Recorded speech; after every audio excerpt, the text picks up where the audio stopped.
Alright, Amazon has got me again. Because I found a beauty blender that can be used without water. Here's what it looks like on the Amazon page. It was $20, which is kind of pricey, but as you can see, this is the only sponge that does not require water for use. I'm intrigued, so let's test it out. Here's what the sponge looks like. It has a very weird texture, and it almost feels like memory foam. Look at that. That's super weird. But also super squishy. It kind of reminds me of memory foam, not gonna lie. My face is primed. Now for the foundation, I'm gonna use the one that I trust the most, which is NARS.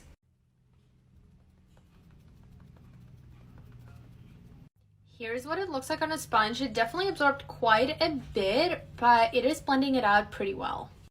Now applying some concealer. Considering that this is dry, it works amazing so far. And some setting powder. This worked amazing. 10. We have not tested out a foundation in quite some time, and today's foundation is honestly one of the most expensive foundations that I've ever bought. It is the Charlotte Tilbury Airbrush Flawless Foundation, which I believe retails for $58. So this thing better look flawless.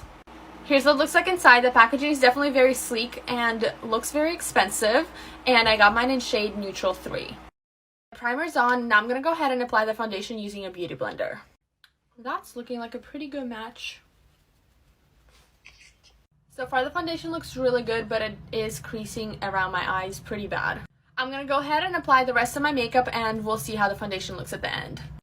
So here's the final look. Foundation definitely looks very beautiful so far, but we do have to see how it's going to wear throughout the day. And for that, I'll see you in part 2. Did you guys know that July 29th is National Lipstick Day?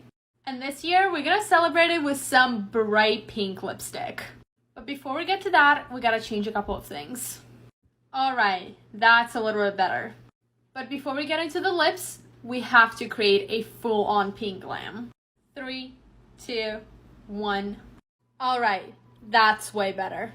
And for this look, we're going to be creating an ombre lipstick. So let me walk you through it. First, I'm going to outline my lips in a NYX Cosmetics XXL Lingerie Liquid Lipstick in Pink Hit. This color is honestly so beautiful. Kind of like this, it honestly does not need to be perfect at all. Next, I'm going to take the NYX Cosmetics Blurring Lipstick in My Goodies. And I'm going to place it right in the middle where we don't have the pink color. You could leave it just like this, but I'm going to add a gloss in Summer Fruit. This color is everything. New challenge alert! I've already done a bunch of makeup looks where the color wheel chooses the colors. But today, we're going to be using a random color generator to pick out my eyeshadow. And we're going to make it a little bit harder for me. We're going to choose 5 colors instead of 3. I'm kind of scared. I screen recorded my phone, and here are all the colors. So for the colors, we have orange, brown, pink, blue, and green. Let's get started. So far, my plan for this look is to use the warm colors on the top and then the cold ones on the bottom. First, I'm going to create a brown liner using eyeshadow. Now, using a very small blending brush, I'm going to bring orange into the outer corner of my eye. So far, this is looking really good. Alright, so I went ahead and added a little bit of the pink or the magenta color in the inner corner and added a little bit of white on my lid. And here's what it's looking like so far. Now we're only left with green and blue. Taking a pretty dark blue color, I'm going to place it to my lower lash line. And diffusing it with a lighter green. Alright, so here's the final look of random color generator choosing my makeup. I am so excited to be filming today's video, but also kind of scared. Because today we're going to be recreating one of the first makeup looks that I have ever done. And it's this look right here. I have no words to say about it. All I know is I could make this look 1,000 times better now. And thank God for that. First, I'm going to go ahead and prime my eyes. Now, I'm going to go ahead and use the brand new NYX Jumbo Eye Pencils, and I'm going to create a base for my shadows with them. Obviously, you could also use these on your own, but for now, we're going to use them as an eyeshadow base. So I went ahead and applied the purple on the outer corner of my eye and the pink on the inner corner. And don't worry that it doesn't look perfect now, because we're going to fix it. Next, I'm going to go ahead and apply shadows on top and make it look very vibrant. Next, I'm going to go ahead and put the white jumbo pencil in my waterline. Look at that difference. Next, I'm going to go ahead and apply this beautiful shimmer all over my lid. So who did it better, the present me or the past me? Let me know in the comments. Come on. This makeup look looks absolutely stunning. Also saw my girl Michaela do this makeup look, and look how beautiful she looks. I need to put that on my eyes right now. And I haven't not done a warm toned makeup look in so long. Today's the day. You already knew it, but first we're gonna prime with the 𝙬𝙗𝙧𝙚 base. First we're gonna go ahead and place these two reds in my outer corner crease. And we're gonna be using a pretty small blending brush for it. Next I'm gonna go ahead and place the orange all over my crease. And now we're just gonna blend everything together. Taking a bigger blending brush and placing the orange right on top of the red. And we're gonna diffuse the shade upwards and outwards. Next, I'm gonna go ahead and put just a little bit of yellow on top of that orange. Wow, so far I am in love with this. I feel like we need to deepen up the crease a little bit more, so I'm gonna take this dark red and I'm mixing it with a little bit of dark brown. Just look at that difference.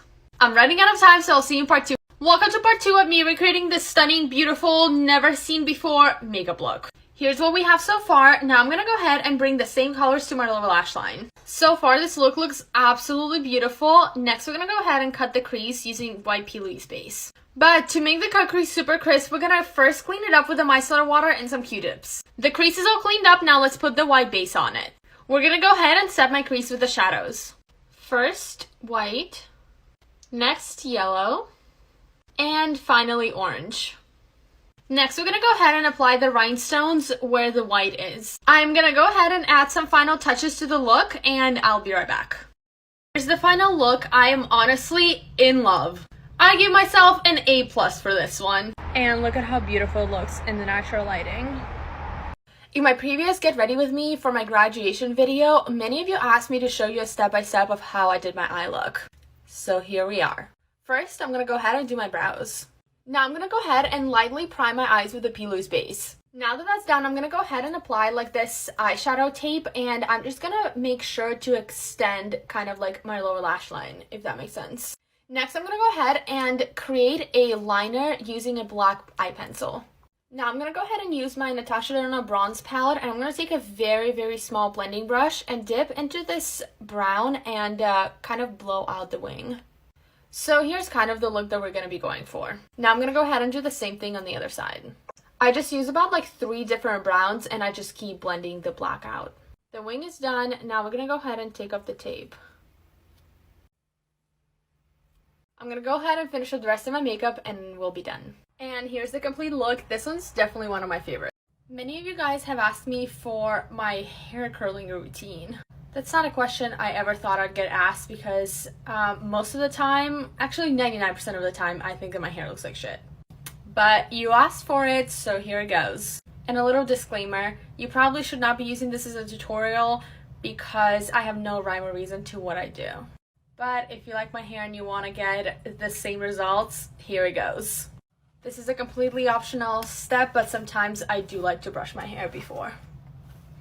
Next, I separate my hair into 2 parts. It honestly does not matter where you do it as long as it's separated in 2 parts. And this is the mess that we have so far. Now, this is probably the only important step that you need to know. This is a 1-inch curler. Mine is from Dry Bar. It is kind of pricey, but honestly, any 1-inch curler is gonna work. And I set mine to 350 degrees. I start from the back in a pretty small sections, and I just wrap it around the curler. You could either wrap around, or if you feel fancy, you could kind of like clip it into the curler. And to release it, you kind of gonna curl your wand the other way. I don't know how to explain that, but that's what it's supposed to look like. It doesn't matter how you curl the back hairs, all that matters is the front pieces. For the front of my hair, I like to clip it into the curler, I guess, and then hold it for a little bit and release it like that. And I think that's what creates that super like kind of flat looking curl.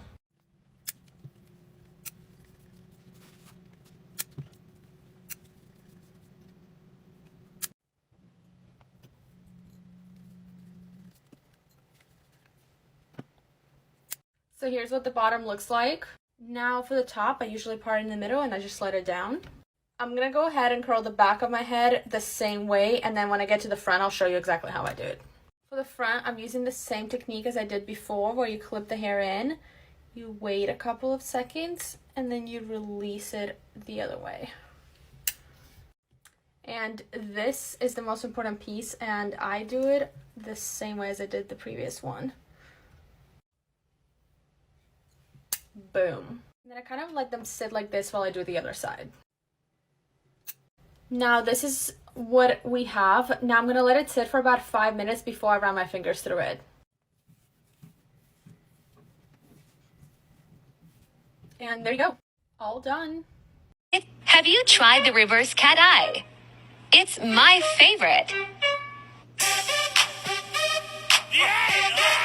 No, I have never tried reverse cat eye. For all that matters, I could barely do a regular one. But that looked stunning, so let's do it. It seemed like he had a little bit of a light brown shadow right on top in the crease. Now that looks pretty good. Next, taking a black pencil, we're gonna line my lower lash line with it. This is what we have. I'm gonna take a very tiny blending brush and I'm just gonna start blending the color out. And with an angled brush, I'm gonna start flicking the color outwards and creating a small wing. Now I'm gonna create a tiny wing in my inner corner. Kind of like that, I guess. I mean, she definitely heard the assignment and might have gotten extra credit on it. But what do you guys think?